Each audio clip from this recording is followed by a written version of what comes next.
అదేనండి మన జగన్ రెడ్డి నిన్న ఉదయం మరొక దారుణమైన సంఘటనకి పూనుకున్న సంగతి మీ అందరికీ తెలుసు. గుంటూరు జిల్లాలో దూలుపాల నరేంద్ర గారంటే తెలియని వారు లేరు, అందరికీ తెలుసు. వాళ్ళ నాన్నగారు దూలుపాల చౌదరి గారు ఎమ్మెల్యేగా పనిచేశారు, మంత్రిగా పనిచేశారు. మంచి పేరున్న కుటుంబం. అతను యాక్సిడెంట్లో చనిపోయిన తర్వాత నరేంద్ర గారు రాజకీయాల్లోకి వచ్చి ఇప్పటికి 5 సార్లు ఎమ్మెల్యేగా గెలిచారు. 5 సార్లు ఎమ్మెల్యేగా గెలిచారంటే ఆ ప్రాంత ప్రజలు ఎంత గౌరవిస్తున్నారో, ఎంత ప్రేమిస్తున్నారో క్లియర్గా అర్థమవుతుంది కదా. అటువంటి వ్యక్తి, గౌరవప్రదమైన వ్యక్తి, రాజకీయ నాయకుడు, ప్రజల అభిమానాన్ని దోచుకున్న వ్యక్తి నరేంద్ర గారిని తెల్లవారుజామున 6 గంటలకి ఇంటికి వెళ్ళి మన ఏసీబీ వాళ్ళు 200 మంది పోలీసులతో వెళ్ళి ఎంత దారుణంగా అరెస్ట్ చేశారో మీరు అందరూ టీవీల్లోని పేపర్లోని చూశారు. ఎంత దారుణం అండి. ఏ ఆధారాలతో మీరు అరెస్ట్ చేశారండి? అటువంటి పెద్ద నాయకుల్ని, పేరున్న నాయకుల్ని, జనాల్లో ఉన్న నాయకుల్ని అరెస్ట్ చేసే ముందు మీరు ఆధారాలు చూపించి ముందు నోటీస్ ఇచ్చి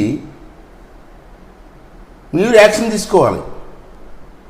ఏ ఆధారం లేకుండా కనీసం నోటీస్ ఇవ్వకుండా ఇంటికి వెళ్ళి ఏదో టెర్రరిస్ట్ని పట్టుకున్నట్టు చుట్టూ 200 మంది పోలీసులు పెట్టి ఇంట్లో ఆడవాళ్ళని బెదిరించి, జనాలను బెదిరించి అతి దారుణంగా మరి నరేంద్ర గారిని జీప్ ఎక్కించి స్టేషన్కి తీసుకెళ్ళడం ఎంతవరకు ధర్మమో ఒకసారి ప్రజలందరూ కూడా అర్థం చేసుకోవాల్సిన అవసరం ఉందో చెప్పి ఆలోచిస్తున్నాను. ఒకసారి ఆలోచించండి.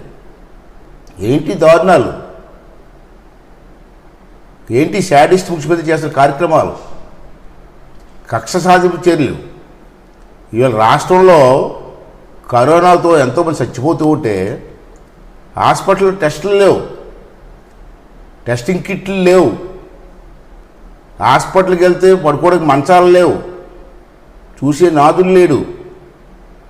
ఇటువంటి దౌర్భాగ్య పరిస్థితి ఉంటే రాష్ట్రంలో దాని గురించి పట్టించుకోకుండా ఆ ప్యాలెస్లో కూర్చొని ఈ కక్ష సాధింపు చర్యలు, ఎవరైతే అతను చేసిన అన్యాయాల గురించి గట్టిగా మాట్లాడుతున్నారో వాళ్ళందరినీ ఒకరిని కూడా కేసులు పెట్టి లోపల చేయాలనేటువంటి ఈ శాడిస్ట్ ముఖ్యమంత్రి గారికి బుద్ధి చెప్పవలసిన అవసరం ఉందా లేదా అన్నది ప్రజలు ఆలోచించుకోవాలి. ఇంకా ఎంత దారుణం అండి. ఆ మధ్యకాలంలో అచ్చెన్నాయుడు గారిని అరెస్ట్ చేశారు. ఏ విధంగా అరెస్ట్ చేశారో మీకు తెలుసు. ఏ తప్పు లేకపోయినా అరెస్ట్ చేసి జైల్లో పెట్టారు. కొల్లు రవీంద్ర మాజీ మంత్రి, అతను కూడా ఏ తప్పు లేకుండా అరెస్ట్ చేసి జైల్లో పెట్టారు. ఇప్పుడు నరేంద్ర గారు మళ్ళీ ఆలపాటి రాజా అతని మీద కేసు బుక్ చేసినట్టు మళ్ళీ వార్తలు వస్తున్నాయి. ఏంటండి శాడిజం? నువ్వే దొంగ ముఖ్యమంత్రివి, నువ్వే పెద్ద దోపిడీదారుడివి. నీ మంత్రులు చాలామంది దోపిడీదారులు ఉన్నారు. నీ ఎమ్మెల్యేలు కూడా రాష్ట్రాలు అడ్డుగా దోసుకుంటున్నారు. వాళ్ళ మీదకి యాక్షన్ తీసుకోవా నువ్వు? ఇంత దారుణమయ్యా. ఇది పద్ధతి కాదని చెప్పి నేను మనవి చేస్తున్నాను. ఈవేళ సంఘం డైరీ ఏంటి ఆరోపణలు చేస్తున్నారు? సంఘం డైరీని కంపెనీ యాక్ట్లోకి మార్చారు, అది తప్పు అని మాట్లాడుతున్నారు. సంఘం డైరీని ఒక ట్రస్ట్ ఏర్పాటు చేసి ఒక హాస్పిటల్ పెట్టి సేవలు చేయడానికి ప్రయత్నం చేశారు, అది కూడా తప్పు అంటున్నారు. ఓకే, తప్పు అని అనుకుందాం. మరి రాష్ట్రంలోని పక్క రాష్ట్రంలో తెలంగాణలోని నల్గొండ జిల్లాలో కూడా కంపెనీ యాక్ట్లోకి వచ్చినటువంటి డైరీ ఉంది. అలాగే విశాఖపట్నం ఎక్కడికి ఉంది, మా పక్క విశాఖపట్నంలో కూడా మరి విశాఖ డైరీ కంపెనీ యాక్ట్లోకి మార్చారు, అది రైటా? మరి ఇది రైట్ అయినప్పుడు సంఘం డైరీ కూడా రైటే కదా? లేదు, సంఘం డైరీ తప్పు అయినప్పుడు విశాఖ డైరీ నల్గొండ డైరీ చేసేటువంటిది కూడా తప్పే కదా? మరి వాళ్ళ మీద ఎందుకు యాక్షన్ తీసుకోవట్లేదు? మీరు ఎందుకు తీసుకోవట్లేదు? దానికి సమాధానం చెప్పాలి మీరు. విశాఖ డైరీ వాళ్ళు మీ పార్టీ మనుషులు చేయరా? ఏసీబీ వాళ్ళు మీకు చెప్పాలి. ముఖ్యమంత్రి గారి పార్టీ కాబట్టి ముట్టుకోరా? లేకపోతే పార్టీలో జాయిన్ అయినప్పుడు కోట్లాది రూపాయలు ఇచ్చి పార్టీలో జాయిన్ చేశారు కాబట్టి వాళ్ళు మీరు టచ్ చేయరా మీరు? మన విజయసాయిరెడ్డి విశాఖపట్నంలో పాదయాత్ర చేసినప్పుడు పాదయాత్రలో మొత్తం భోజనాలు, టిఫిన్లు, మజ్జిగ ప్యాకెట్లు, డబ్బులు అన్నీ ఇచ్చారు కాబట్టి విశాఖ డైరీ వాళ్ళు ఏ తప్పు చేసినా మీరు యాక్షన్ తీసుకోరా? ఈ శాడిస్ట్ ముఖ్యమంత్రి ఎవరి పేరు ఇస్తే వాడి మీద యాక్షన్ తీసుకుంటారా? మంచి చెడు లేదా? ఆ కుటుంబం తాలూకు పరపతి ఏంటి? ఆ మనుషులు ఏంటి? వాళ్ళు చేసిన సేవ ఏంటి? ఇవన్నీ చూడరా మీరు? చెయ్యండి, తప్పు చేస్తే యాక్షన్ తీసుకోండి. కానీ మీరు చెప్పాలి కదా, ఏ తప్పు చెప్పాలి కదా, నిరూపించాలి కదా. కానీ నిరూపించిన తర్వాత కదా జైల్లో పెట్టాలా? ఈ శాడిస్ట్ ముఖ్యమంత్రి పెట్టి పెడేస్తారండి?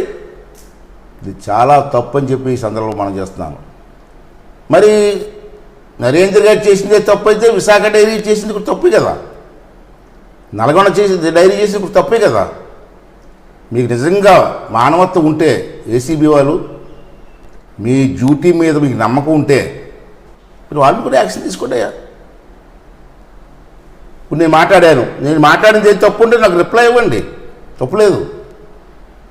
నేను చెప్పినటువంటి ప్రెస్ మీట్ చూసిన తర్వాత నేను చెప్పిన దాంట్లో తప్పు ఉంటే మీరు రేపే ప్రెస్ మీట్ పిలిచి ఖండించండి, తప్పులేదు, దాంట్లో తప్పులేదు. నేను తెలుసుకుంటాను, నేను సరిదిద్దుకుంటాను. కానీ మీరు చేసింది 100% తప్పు. మీకు ఒక విషయం చెప్పాలి ఏసీబీ వాళ్ళకి, సిఐడి వాళ్ళకి, పోలీస్ డిపార్ట్మెంట్కి. ఆ విషయం ఏంటంటే పూర్వం మా చిన్నతనంలో ఏసీబీ, సిఐడి అంటే చాలా గొప్పగా చెప్పుకునేవాళ్ళు.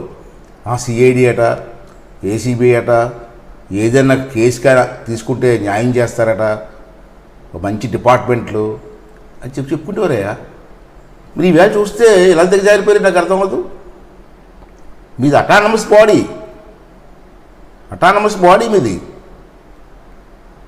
అంత పర్వతం ఉన్నటువంటి డిపార్ట్మెంట్ని ఆ దొంగ జగన్ రెడ్డి జేబుల్లో దూరిపోతున్నారంటే మీకు అర్థం అవ్వదు. సిఐడి డిపార్ట్మెంటు పూర్వం సిఐడి డిపార్ట్మెంట్ సినిమాలు చూసేవాళ్ళు, 007 సినిమాలు గొప్పగా ఎంత గొప్పగా చెప్పుకుంటాం సిఐడి డిపార్ట్మెంట్. మీరు కూడా అలా తయారయ్యారా? రాజకీయ నాయకులు ఏం చెప్తే చేస్తారా? ఇది అటానమస్ బాడీ, మీరు ఇండివిజువల్గా ఎంక్వైరీ చేయొచ్చు. ముఖ్యమంత్రి గారు చెప్పిన వాళ్ళకి చేసేస్తారా? మీరు కొంతమంది ఆఫీసర్లు మీరు రైట్ చేస్తున్నారు, లంచాలు తీసుకుంటున్నారని. ముఖ్యమంత్రి గారు ఆర్డర్ తీసుకుంటున్నారా? మీకు రిపోర్ట్ వస్తే వెళ్తున్నారు, పట్టుకుంటున్నారు, మంచిది అది. అలాగే ఇప్పుడు ఎవరిచ్చిన రిపోర్ట్ ఇచ్చినా మీరు యాక్షన్ తీసుకుంటారా? అలాగైతే మేము ఇస్తాం, నల్గొండ లేదా విశాఖ డైరీ మీద రిపోర్ట్ ఇస్తాం, యాక్షన్ తీసుకుంటారా? మరి ముఖ్యమంత్రి గారు పర్మిషన్ తీసుకుంటారా? ఏమిటండి ఇంత దిగజారిపోతే ఈ వ్యవస్థలో మీకు రాష్ట్రంలో కానీ దేశంలో కానీ న్యాయం ఎక్కడ దొరుకుతుందండి? న్యాయం కోసం ఎవరి దగ్గరికి వెళ్ళాలండి మేము? ఇది తప్పు అండి. ఏసీబీ అధికారులకు మనం చేస్తానికి చాలా తప్పు చేస్తాను. మీరు పోలీస్ డిపార్ట్మెంట్ అలాగైపోయిందండి. ఆంధ్ర రాష్ట్ర పోలీసు అంటే ఎంత గౌరవం ఉండేది. ఈవేళ పోలీసులు ఎలా తయారయ్యారండి? ఎవరిని అరెస్ట్ చేయమని చేసేయడమే, వెనక ముందు ఆలోచించవలసిన పని లేదు. దొంగోడిని పట్టుకోవాల్సిన పోలీసులు ఒక దొంగోడు చెప్పిన ఆర్డర్స్ ఇంప్లిమెంట్ చేస్తున్నారు. అది కర్మ మన రాష్ట్రంలో. అంతకంటే దౌర్భాగ్యం ఉంటుందండి. అంటే ఏసీబీ పెద్దలు కానీ, సిఐడి పెద్దలు కానీ నేను మనస్ఫూర్తి కోరుకుంటున్నానండి. ఒక సీనియర్ వ్యక్తిగా రాజకీయ నాయకుడికి మాట చెప్తాను మీకు, దయవుంచి ఇది అటానమస్ బాడీగానే వ్యవహరించండి. మీరు ఉన్నతమైన స్థానంలో ఉన్నారు. మీ డిపార్ట్మెంట్కి ఎంతో గౌరవం ఉంది ప్రజల్లో. మీ డిపార్ట్మెంట్ అంతే ఎంతో నమ్మకం ఉంది ప్రజల్లో. ఆ నమ్మకాన్ని పాడు చేసుకోవద్దండి. దయించి న్యాయబద్ధంగా వ్యవహరించండి. ఎవరు తప్పు చేసినా మీరు న్యాయంగా వెళ్ళండి, తప్పులేదు. కానీ రాజకీయ నాయకులు ఒత్తిడి వల్ల ఈ శాడిస్ట్ ముఖ్యమంత్రి వీడు తొగ్గులకు ఇప్పుడే నిర్ణయం తీసుకుంటే వీడికి తెలియదు. ఎంతసేపు హింస, శాడిస్ట్ కదా, ఆనందం. ఎవరికైనా జైల్లో పెడితే ఇంట్లో కూర్చొని ప్యాలెస్లో కూర్చొని నవ్వుకుంటాడు, అద్దంలో చూసుకుని నవ్వుకుంటుంటాడు. శాడిస్ట్ కదా. అటువంటి శాడిస్ట్ చెప్పిన మాటలు మీరు ఈ విధంగా వెళ్ళడం మంచిది కదండి. తొగ్గులకు నిర్ణయాలు. అంచేత మీకు పరపతి ఉంది, మీకు డిపార్ట్మెంట్ ఉంది, ఇది అటానమస్ బాడీ. ఆ గౌరవాన్ని నిలబెట్టాలని చెప్పి ఏసీబీ అధికారులని, అదేవిధంగా సిఐడి అధికారులను కూడా మనస్ఫూర్తి కోరుకుంటూ సెలవు తీసుకుంటున్నాను. Thank you.